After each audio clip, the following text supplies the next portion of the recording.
हैदराबाद में हालिया दिनों लगातार स्ट्रीट फाइट्स के वाकयात पेश आ रहे हैं, जिससे शहरियों में खौफ व हरास बढ़ गया है। साउथ वेस्ट जोन में ये वाकयात ज़्यादा रिकॉर्ड हो रहे हैं। गुज़िश्ता हफ्ते टोली चौकी और आसिफ नगर पुलिस चंद हदूद में पेश आए दो ग्रुप के झड़पों से मुकामी आवाम में तशवीश पैदा हो गई थी। इसी तरह ताज़ा वाकया हबीब नगर पुलिस चंद हदूद नामपल्ली दरगाह के करीब पेश आया, जहाँ एक और स्ट्रीट फाइट ने हालात को संगीन बना दिया। 2 दिन के वक्फे में ऐसे वाकयात पर पुलिस की नाकाफी कार्रवाई पर आवाम शदीद नाराज़गी का इजहार कर रहे हैं।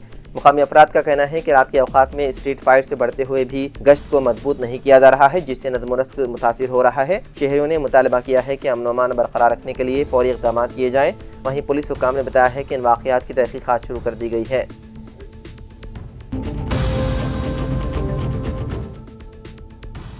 साबिक़ चीफ जस्टिस BR गवाई की मियाद इतवार को इख्तिताम पजीर होने के बाद जस्टिस सूर्यकांत ने ओहदा संभाल लिया। इसके साथ ही वो हिंदुस्तान की अदालती तारीख में हरियाणा से ताल्लुक़ रखने वाले पहले चीफ जस्टिस ऑफ इंडिया बनने का एजाज़ हासिल कर गए।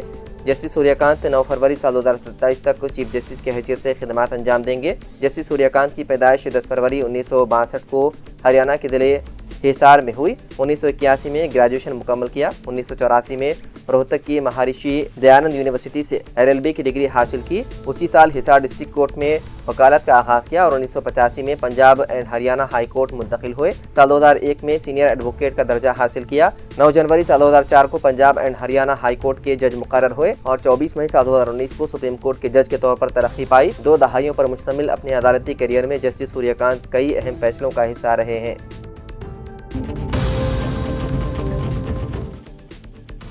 हैदराबाद के मदाफात इलाके शामिरपेट में आउटर रिंग रोड पर पीर के लल सुबह एक दिलखराश हादसा पेश आया, जहां चलती कार में अचानक आग भड़क उठी और ड्राइवर अंदर ही फंसकर जिंदा जल गया और ड्राइविंग सीट पर उसका ढांचा बच गया। इतलात के मुताबिक कार शामिरपेट से केसरा की सिम जा रही थी कि अचानक उसमें शॉर्ट सर्किट हुआ, जिसके नतीजे में चंद ही लम्हों में पूरी गाड़ी शोला की लपेट में आ गई। आग की शिद्दत से कार के दरवाजे ऑटोमेटिक के तौर पर लॉक हो गए और ड्राइवर बर वक्त बाहर न निकल पाने के बाइस मौके पर ही झुलस कर हलाक हो गया।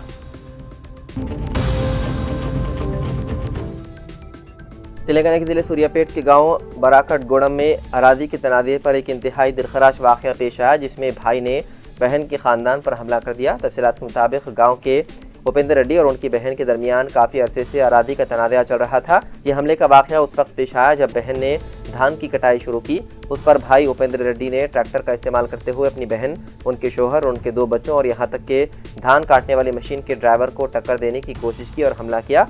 इस वाक़े की वीडियो सोशल मीडिया पर वायरल हो गया, जिसके बाद मामला मंजर-आम पर आया। मुतासरा ख़ानदान ने ज़िला SP से शिकायत की है कि उन्हें उपेंद्र की तरफ से जान का खतरा है।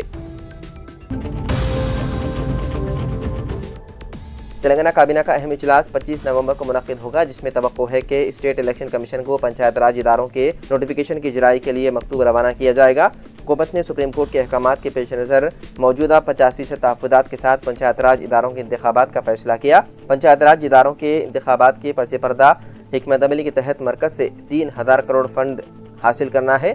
क़वायद के मुताबिक अगर मार्च साल 2026 तक मजालिस मक़ामी के इंतखाबात मुकम्मल ना हो तो मरकज़ी हुकूमत पंचायत राज इदारों को दी जाने वाली रकम जारी नहीं करेगी।